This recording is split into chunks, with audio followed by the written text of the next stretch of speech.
কাউকে জাদু করলে নষ্ট করবেন কিভাবে? জাদু এটা এমন একটা ব্যাধি, এখন ঘরে ঘরে জাদুগ্রস্ত রোগী পাওয়া যায়। কারোর সাথে বনিবনা হচ্ছে না, আপন আত্মীয়ের সাথে বনিবনা হচ্ছে না, একটু ঝগড়া হয়েছে, ব্যাস তাকে জাদু করে ঘায়াল করার চেষ্টা করে। স্বামী স্ত্রী দুজনের ভালোবাসা ছিল, এখন আর নাই, ওই জাদুগ্রস্ত করে ঘায়াল করে ফেলছে।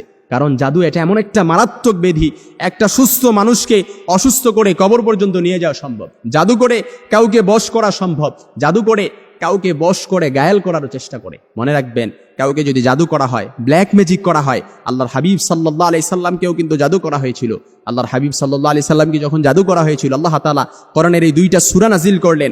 এই সূরাগুলো আল্লাহর হাবিব সাল্লাল্লাহু আলাইহি সাল্লামকে পড়ে যখন ফু দেয়া হলো, সাথে সাথে আল্লাহর হাবিব সাল্লাল্লাহু আলাইহি সাল্লাম আস্তে আস্তে সুস্থ হয়ে গেলেন। সুবহানাল্লাহ বিহামদি। আল্লাহর হাবিব সাল্লাল্লাহু আলাইহি সাল্লামকে এক ইহুদি, লাবিদ নামক ইহুদি, আল্লাহ রাসূল সাল্লাল্লাহু আলাইহি সাল্লামকে জাদু করেছিল।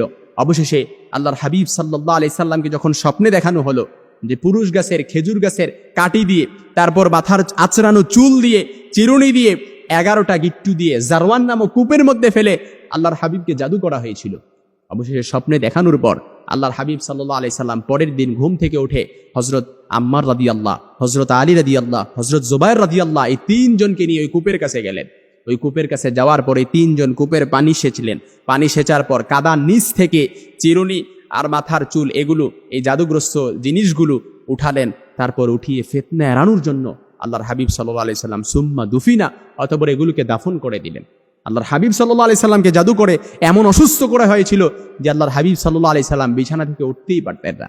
অবশেষে জাদুগ্রস্ত এই জাদুটাকে নষ্ট করার জন্য আল্লাহ তাআলা 11টা গিট্টু দিয়ে যখন জারওয়ান নামক কূপের মধ্যে ফেলা হলো, আল্লাহর হাবিব সাল্লাল্লাহু আলাইহি সাল্লামকে ক্ষতি থেকে বাঁচার জন্য, এই জাদুটাকে নষ্ট করার জন্য আল্লাহ তাআলা কোরআনের 11টা আয়াত সম্বলিত 2টা সূরা নাজিল করলেন। কোরআনের সর্বশেষ সূরা সূরাতুল ফালাক আর সূরাতুন নাস, এই সূরাগুলো যখন পরে ফু দেয়া হলো, আল্লাহর হাবিব সাল্লাল্লাহু আলাইহি সাল্লাম আস্তে আস্তে সুস্থ হয়ে গেলেন। এই জন্য আপনাকে জাদু করা হলে আপনি যদি বুঝেন যে আপনার ভেতরে জাদুর লক্ষণগুলো পাওয়া যায়, আপনার মধ্যে জাদুর লক্ষণগুলো আছে, ব্ল্যাক ম্যাজিক করা হয়েছে, একটু অস্বস্তি ফিল করতেছেন, হঠাৎ রেগে যাচ্ছেন, তারপর আপনার পুরো শরীর ব্যথা করছে, জ্বালা পোড়া করছে, কোনো কিছুই ভালো লাগতেছে না, কিংবা জাদুগ্রস্তের আরও যে সকল আলামতগুলো রয়েছে, সব আলামতগুলো যদি আপনার মধ্যে পাওয়া যায়, তাহলে আপনি সকাল এবং সন্ধ্যা সূরাতুল ফালাক, সূরাতুন নাস পড়ে আপনার পুরো শরীরটা মাসে করে দিবেন, ফু দিয়ে দিবেন, দেখবেন এই জাদুটা নষ্ট হয়ে যাবে। কেউ কোনো কিছু ক্ষতি করতে পারবে না, কেউ কোনো কিছু ক্ষতি করতে পারবে না। কারণ জাদু একটা সংসারকে একেবারে জাহান্নামের টুকরায় পরিণত করে দেয়।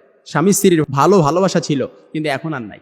স্বামী স্ত্রীর সম্পর্ক মজবুত ছিল, কিন্তু এখন আর নাই। কারণ জাদুগ্রস্ত করে হয়তো স্বামীকে ঘায়াল করে ফেলছে, জাদুগ্রস্ত করে নয়তো স্ত্রীকে ঘায়াল করে ফেলছে, এখন আর ওইভাবে বনিবনা হচ্ছে না সংসারের মধ্যে। এই জন্য সূরাতুল ফালাক আর সূরাতুন নাস পড়ে জাদুগ্রস্ত রোগীর উপর যদি দম করা হয়, ফু দেওয়া হয়, সাথে সাথে দেখবেন জাদুটা নষ্ট হয়ে গেছে। ইনশাআল্লাহ কোনো কিছুই ক্ষতি করতে পারবে না।